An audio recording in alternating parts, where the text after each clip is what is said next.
सभी साथियों को मेरा जय भीम, नमो बुद्धाय, जय संविधान, जय गुरु रविदास जी महाराज। कैसे हैं आप सब?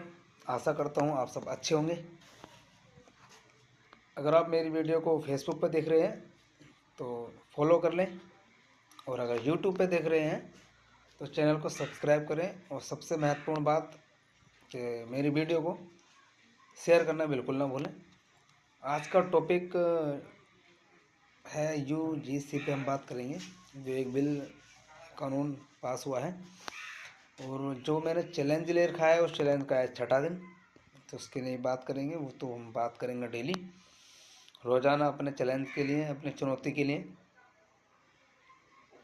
चुनौती आपको पता ही है कि मैं चाहता हूँ कि सोशल मीडिया से कुछ इनकम करूँ, और उसमें जितनी भी इनकम होगी उसमें अगर हो सकती है ज़्यादा हो तो मैं 1 लाख रुपए दान करने के लिए बोल रखा है मैंने, अगर सोशल मीडिया से इनकम मेरी होती है तो आज हम बात करेंगे यूजीसी। बहुत हंगामा हो रखा है और कानून तो सही है, जिसकी ज़रूरत थी।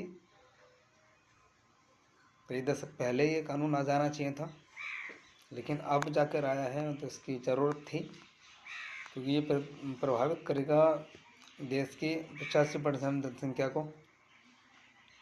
क्योंकि जिनके लिए ये बिल, ये कानून लाया गया है, उनकी जनसंख्या देश के अंदर 85% है, लेकिन कुछ लोग 10-15% इसका विरोध कर रहे हैं। क्यों विरोध कर रहे हैं, ये आपको जानने की ज़रूरत है, सीखने की ज़रूरत है, समझने की ज़रूरत है कि ऐसा क्या है इस बिल में कि 85% की भलाई के लिए, उनके समाज से आने वाले छात्र छात्राओं के हित के लिए एक कानून क्या आ गया, लोगों के पेट में हलचल हो गई है, उनको दस्त लग गए हैं और वो आंदोलन कर रहे हैं इसको बदलने के लिए। वीडियोज़ बना रहे हैं, पत्रकार जितने भी जनरल कैटेगरी वाले हैं, जो आपको सवर्ण समझते हैं, ऊंचा समझते हैं, वो इस बिल का बहुत विरोध कर रहे हैं। जिनको नहीं पता उनको बता दूं, यूजीसी क्या है।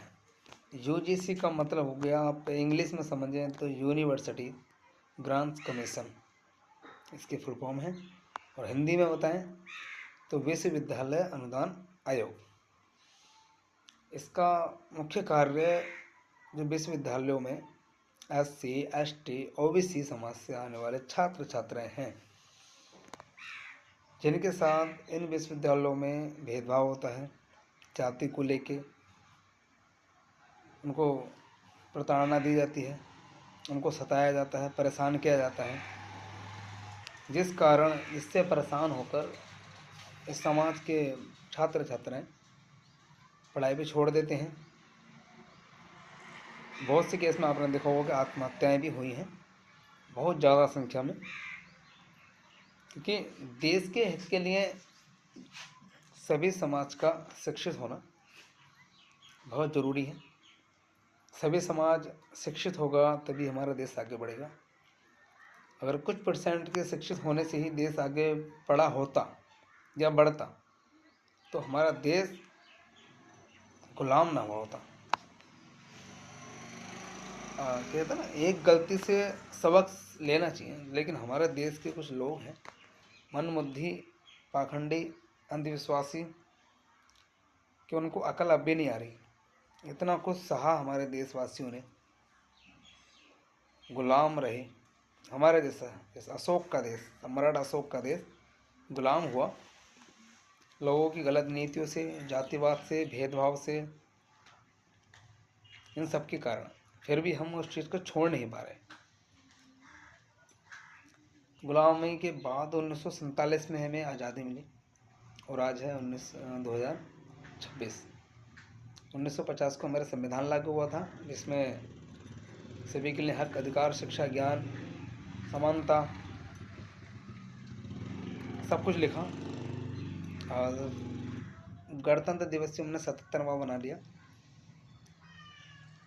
तब से लेकर अब तक हमारे देश में जो विश्वविद्यालय हैं उनमें SC ST OBC जो समाज है उनके छात्र छात्राओं के साथ भेदभाव होता आ रहा था। कई दशक, आज़ादी के कई दशक तक तो ये समाज यूनिवर्सिटी तक पहुंचा भी नहीं होगा। कुछ गिने चुने लोग यूनिवर्सिटी या कह सकते विश्वविद्यालय में पहुंचे। आज कुछ दशक से, 1-2 दशक से ज़्यादा संख्या में लोग, हमारे समाज के लोग विश्वविद्यालय तक पहुंच रहे हैं। तो उनके साथ भेदभाव होते थे जाति को लेके, उनकी गरीबी को लेके।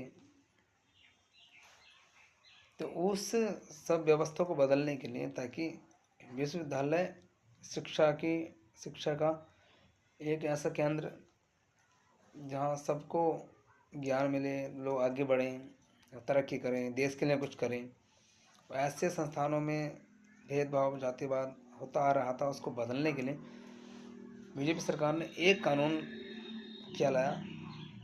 सब कानून तो इस समाज के हितों में होते नहीं है। एक कानून क्या आ गया, लोगों के पेट में दस्त लग गए। भाई सारा तुम्हारे लिए थोड़ी होता रहेगा, सरकार सब कुछ तुम्हारे लिए थोड़ी करेगी। वोट तो बीजेपी को वोट SC ST OBC ने भी दिया है, और ज़्यादातर वोट तो OBC ने दिया है। तो OBC वालों कहाँ सोए हो? ये जो बिल है ये आपके बच्चों के हित के लिए भी है, तो आप भी उठो, जागो, बिल का समर्थन करो। और जो लोग चाहते हैं कि आपके छात्र, आपके बच्चे विश्वविद्यालय तक ना पहुँचे, तो भी उनका बिल का विरोध कर सकते हैं। SC समाज तो जागरूक है, वो भी खुलकर साथ है और खुलकर बिल का समर्थन करेगा, और हमेशा करता है। संविधान बचाने से लेके SC ST OBC समाज के हक अधिकारों के लिए लड़ाई लड़ता हुआ आया है, और आज भी लड़ रहा है, और आगे भी लड़ेगा। SC समाज से कहने की ज़रूरत नहीं है, ज़रूरत है ST और OBC को जागने की। SC समाज जागा हुआ है। SC समाज अपने हक अधिकारों को अच्छे से समझता है।